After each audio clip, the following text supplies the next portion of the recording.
Más allá de lo que podemos observar, nuestro mundo está poblado por infinidad de seres microscópicos, invisibles. Existe todo un universo de organismos que en algunos casos afectan la vida y la salud de los seres vivientes y pueden provocar diversas enfermedades. Entre ellos se encuentran las bacterias y los virus. Al igual que los animales o las plantas, las bacterias son seres vivos. Muchas de ellas habitan en nuestro cuerpo y son fundamentales para el buen funcionamiento de nuestro organismo. Otras bacterias nos dañan y enferman y las combatimos con antibióticos. A diferencia de las bacterias, los virus suelen ser únicamente perjudiciales a la salud y es muy difícil contar con medicamentos para abatirlos. Sus características son tan peculiares que muchos científicos no los consideran seres vivos, ya que por sí mismos no pueden subsistir. Requieren de otro organismo, como una célula, para poder realizar sus funciones vitales, como la reproducción. Generalmente es nuestro propio organismo el que se defiende de ellos mediante el sistema inmunológico, pero muchas veces este no es capaz de combatirlos y las consecuencias pueden ser fatales.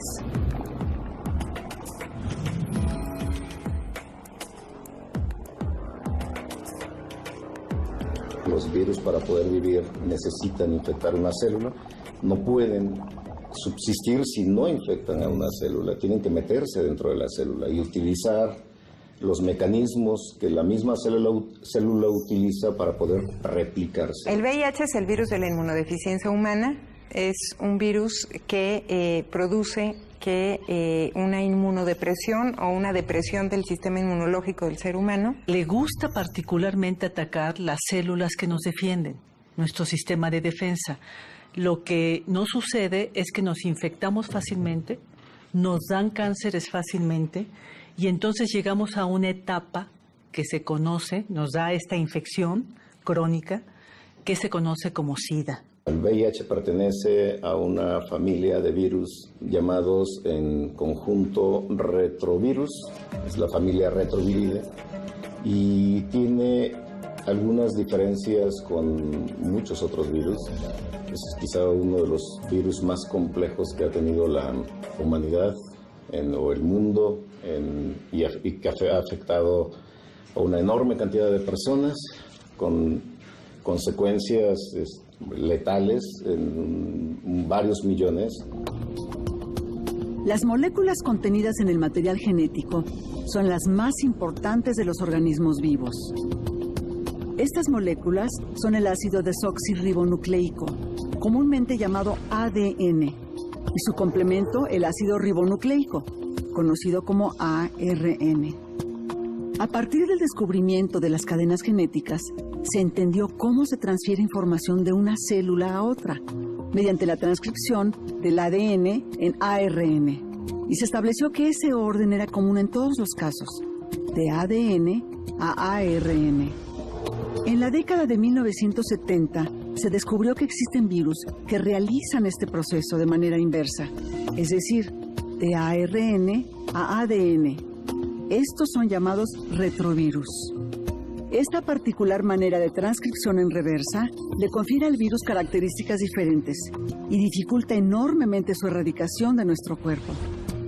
A principios de 1970, los médicos norteamericanos Howard Temin y David Baltimore descubrieron de manera independiente la transcriptasa inversa, lo que les valió el Premio Nobel de Fisiología y Medicina en 1975, compartido con el virólogo italiano Renato Dulbecco.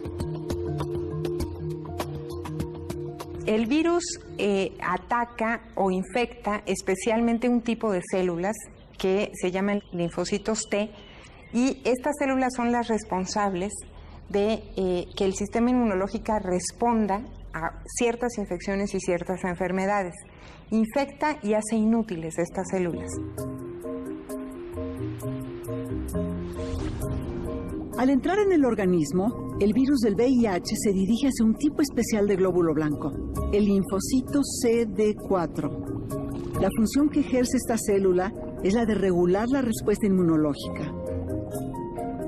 Una vez dentro de esta célula, el virus se dedica a hacer copias de sí mismo, hasta provocar la destrucción del linfocito CD4 y de sus capacidades funcionales.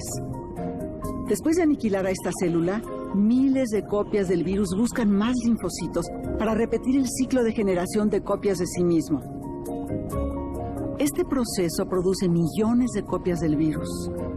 Ante el ataque masivo a los linfocitos CD4, el organismo pierde su capacidad de respuesta inmunológica, por lo que la persona infectada queda expuesta a diversas infecciones oportunistas.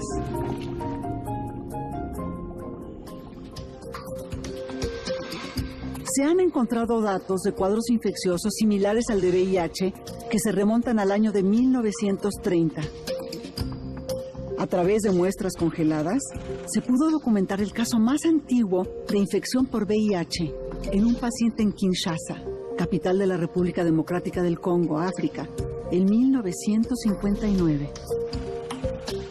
1981 es la fecha clave de los primeros casos reportados y que alertaron al mundo médico. Un número importante de hombres homosexuales y usuarios de drogas inyectables padecieron una serie de infecciones graves e irremediablemente morían. La epidemia crecía de forma alarmante y los científicos estaban desconcertados.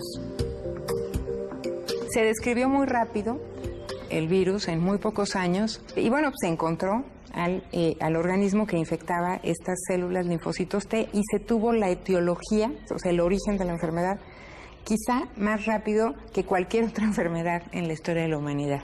Se comporta como una infección de transmisión, se transmite por vía sanguínea, por vía perinatal y por vía sexual. Se le llamaría seropositivo desde el momento que entra el virus hasta que tenga estas enfermedades oportunistas. Mientras no tenga síntomas, la persona puede considerarse seropositiva, es decir, está infectado por VIH, no tiene SIDA. Una persona puede portar el VIH, puede infectarse por el VIH, y hoy en día, si en ese momento inicia el tratamiento, puede nunca desarrollar el síndrome de la inmunodeficiencia humana. Cuando tenga síntomas, esa persona es considerada dentro de esta fase, que es la fase final y la que conduce a la muerte, a las personas con VIH, que se llama síndrome de inmunodeficiencia adquirida. En 1974, el doctor Robert Gallo identifica el primer retrovirus humano, HTLV1. A esta familia de retrovirus pertenece el virus de la inmunodeficiencia humana, VIH.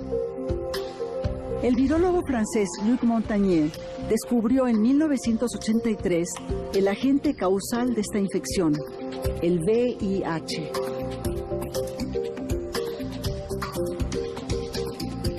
Dos años después, en 1985, se elaboró la primera prueba de detección de anticuerpos contra este virus.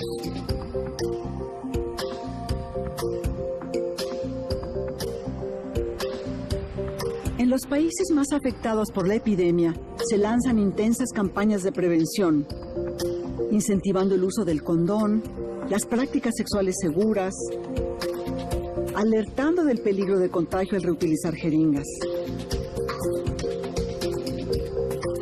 También se hace un llamado a la población para realizarse la prueba de detección. El primer medicamento antirretroviral para personas infectadas con VIH, la acidobudina o AZT, se aprobó en 1987. Sin embargo, este medicamento por sí solo no era capaz de detener el virus.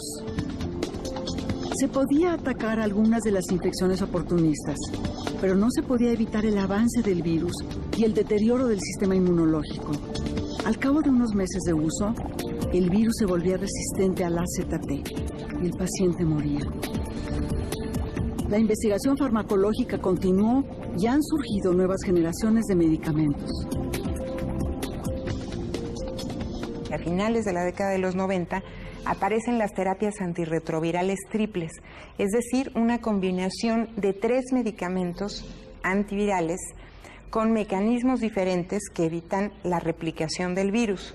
Esto provocó que el VIH se convirtiera de una de las enfermedades con más letalidad en el mundo a una infección que puede ser crónica y controlable.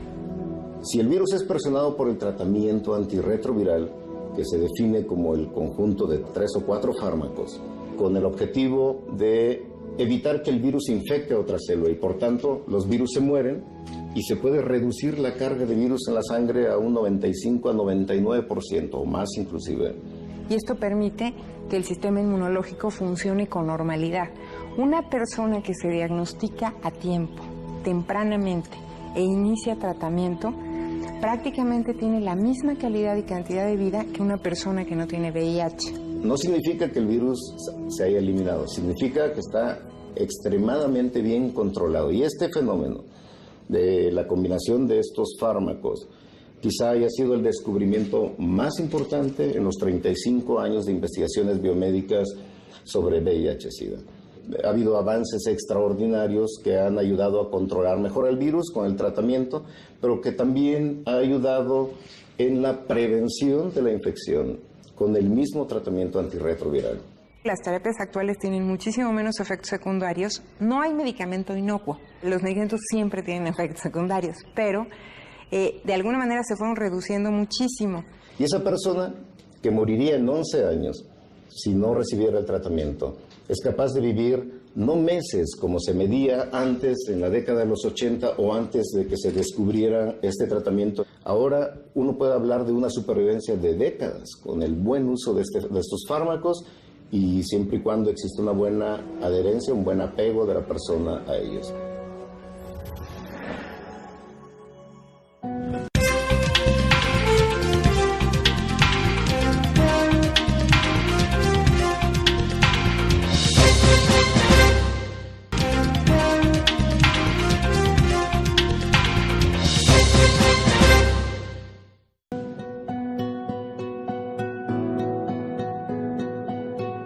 En los inicios de la epidemia, se consideraba que los enfermos eran únicamente hombres homosexuales y personas adictas a drogas inyectables, lo que causó un rechazo y un estigma para los infectados.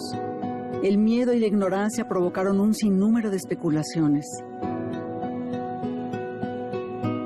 Grupos conservadores y religiosos señalaban a todas voces que la enfermedad era un castigo divino, y algunos países como Estados Unidos retardaron las investigaciones sobre el VIH con consecuencias fatales. En esos momentos, la participación de la sociedad civil y las presiones a los gobiernos fueron fundamentales para incentivar la investigación médica y apoyar a los grupos vulnerables.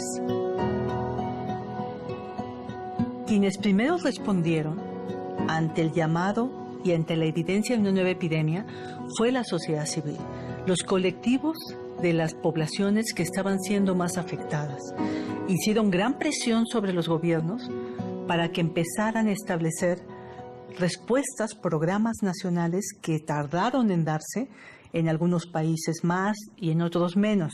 Y una organización de la sociedad civil muy fuerte que fue mundial, sobre todo en los países occidentales, en Europa y en América, en donde la sociedad civil planteó el tema de que el tratamiento era un derecho. La participación de la sociedad civil es fundamental. Ellos fueron los que lograron incidir claramente en las políticas públicas y acelerar la respuesta. Ellos son los que, sabiendo las necesidades reales de estos colectivos, nos enseñaron a cómo trabajar. Quizá es la primera vez en la historia en que el tema de salud no solamente se pelea como un derecho, sino se consigna y se reconoce como un derecho. No ha habido un caso así con ninguna otra enfermedad en la historia de la humanidad.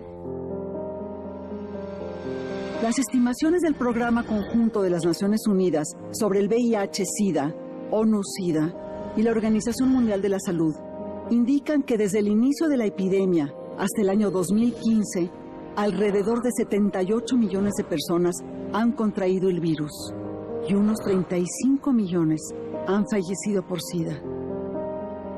Las tasas de infección han aumentado en África, Norteamérica, Asia, Europa Oriental y América Latina. Si bien esta epidemia se consideraba exclusiva de hombres homosexuales y personas que utilizan drogas inyectables, la realidad resultó ser muy diferente. También existen grupos de enorme vulnerabilidad, como hombres heterosexuales, mujeres y hasta niños. A nivel mundial, el 60% de los casos se presenta en mujeres. Al principio de la epidemia, nada más para dar una referencia en México, por cada 27 hombres infectados teníamos una mujer. Ahora, por cada 4 hombres infectados tenemos una mujer. Y hay ciertas entidades federativas más femeninas, como Chiapas, Guerrero, Oaxaca, Veracruz, donde por cada 2 hombres, una es mujer. En el caso de las mujeres, la epidemia está en mujeres con muchas dificultades de acceso a salud, con niveles educativos muy bajos, con niveles de pobreza y de inequidad de género muy grandes. La epidemia de las mujeres es una epidemia de vulnerabilidad social.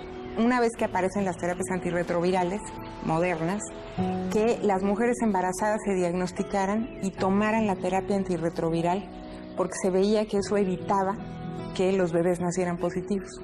Una madre infectada tiene en promedio 35% de posibilidades de pasárselo a su bebé, pero si toma las medicinas y hace todo lo que tiene que hacer, prácticamente se anula esta posibilidad de transmisión. Baja a menos del 2%. Los niños que son diagnosticados con VIH, por lo menos en la Ciudad de México, no son un número elevado, pero eso no deja que sean importantes esos casos. Aparecen cuando la mamá no sabe que vive con la infección y está esperándolo, ¿no? Y no recibe una atención indicada para evitar la transmisión vertical.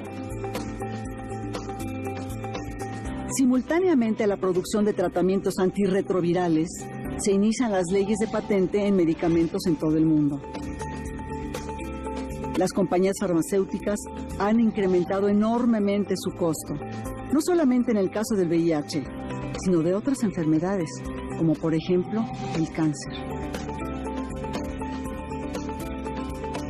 El cálculo es que una compañía farmacéutica, en el caso de VIH, recupera la inversión en investigación en 6 meses de venta y la patente dura 20 años. En América Latina somos el país que los paga más caros y esto se debe a que nuestras leyes comerciales son las más injustas respecto de nuestro país en la región.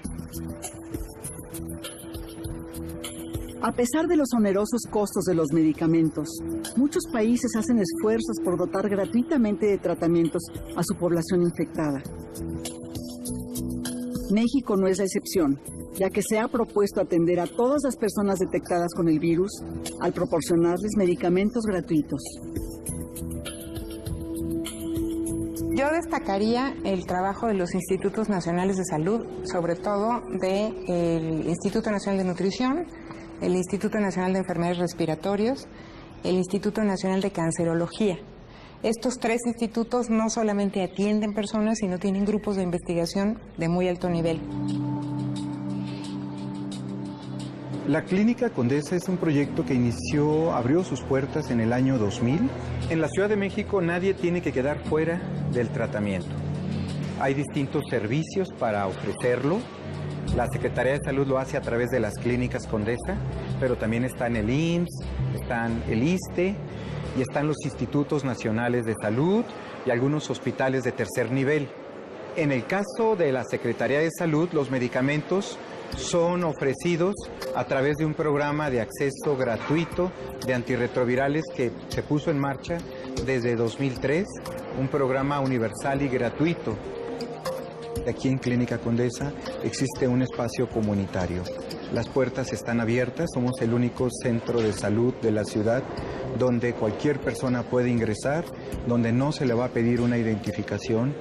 Es puertas abiertas porque es la única manera de que se incorporen las poblaciones más afectadas, las que están más vulnerables, las que no tienen documentos, las que han sido rechazadas de otros servicios de salud.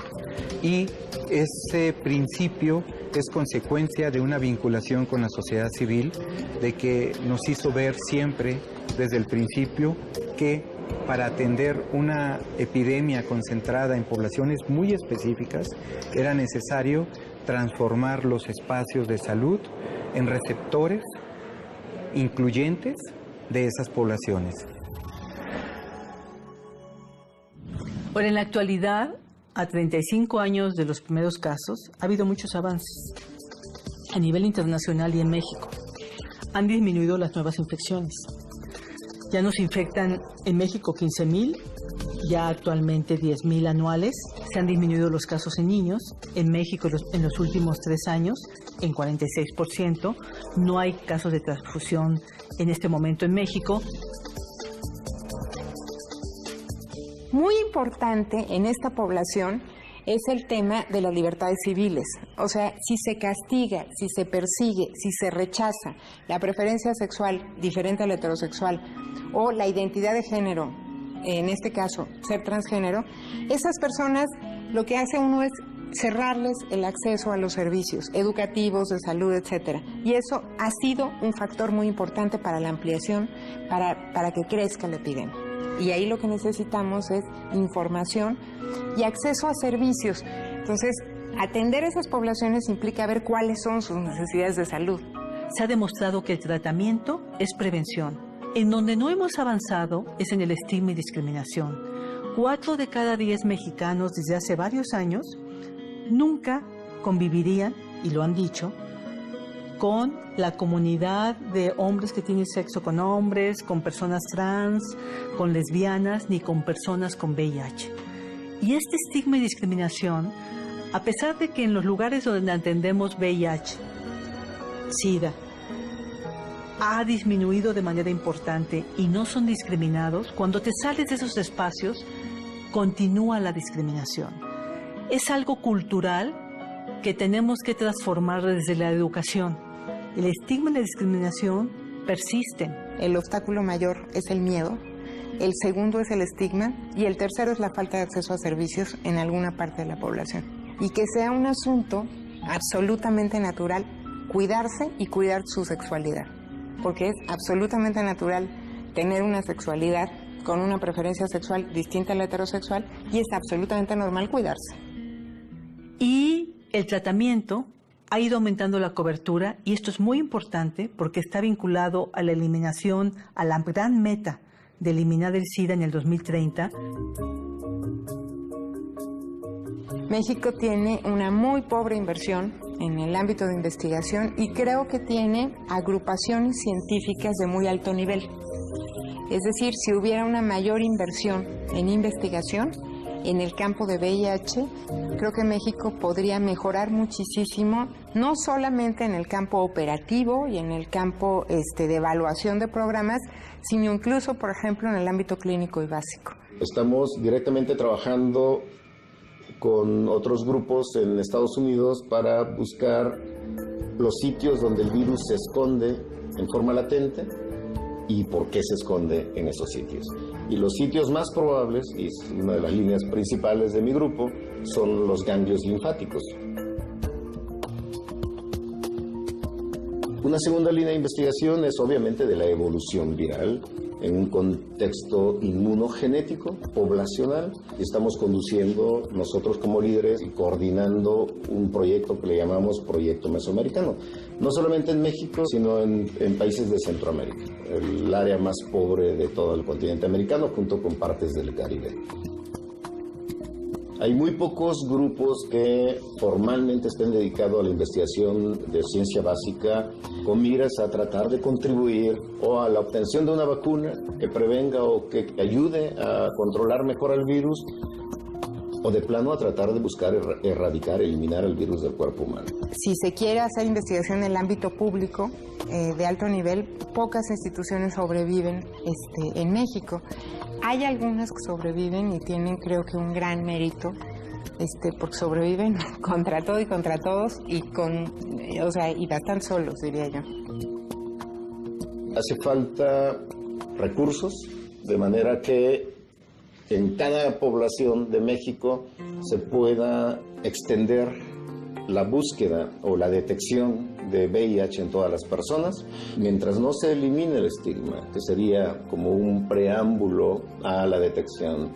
Va a ser muy difícil detectar a ese 90%. Y respecto de la cura, también hay una serie de investigaciones y varias hipótesis. Sin embargo, esto a corto plazo no se ve que vaya a tener una perspectiva muy importante. Obviamente, llevarlo a la práctica conlleva a las acciones no solamente del área médica, sino sobre todo del área política, con grandes recursos para poder implementar todos los mecanismos que conlleven a la erradicación del SIDA. Entonces hay que trabajar todos estos aspectos y contribuir de una manera más decisiva a disminuir la discriminación, no creando odios, intolerancias hacia lo distinto, lo diferente, lo diverso. Tenemos que promover una cultura de respeto, de diversidad, para lograr disminuir la discriminación y construir todos juntos una sociedad más justa, equitativa y más sana. Hay que abrir los ojos ante esta realidad, no temer, no discriminar. El VIH ha dejado de ser una enfermedad mortal. Se debe ver a los portadores del virus como a cualquier paciente de otra enfermedad crónica, como la diabetes. No se cuenta con una cura todavía, pero la ciencia no se detiene en la búsqueda de un medicamento que pueda dar fin a esta enfermedad. Por el momento, lo más importante es la prevención, detectar la infección a tiempo y recibir tratamiento oportuno. Esto conlleva un doble beneficio. A nivel individual, no desarrollar la enfermedad y colectivamente impedir que la epidemia continúe. Hay que incentivar el uso del condón y disfrutar de nuestra sexualidad de forma segura. La libertad en cualquiera de sus manifestaciones es un derecho de todos los seres humanos.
Usted está viendo un canal libre e independiente.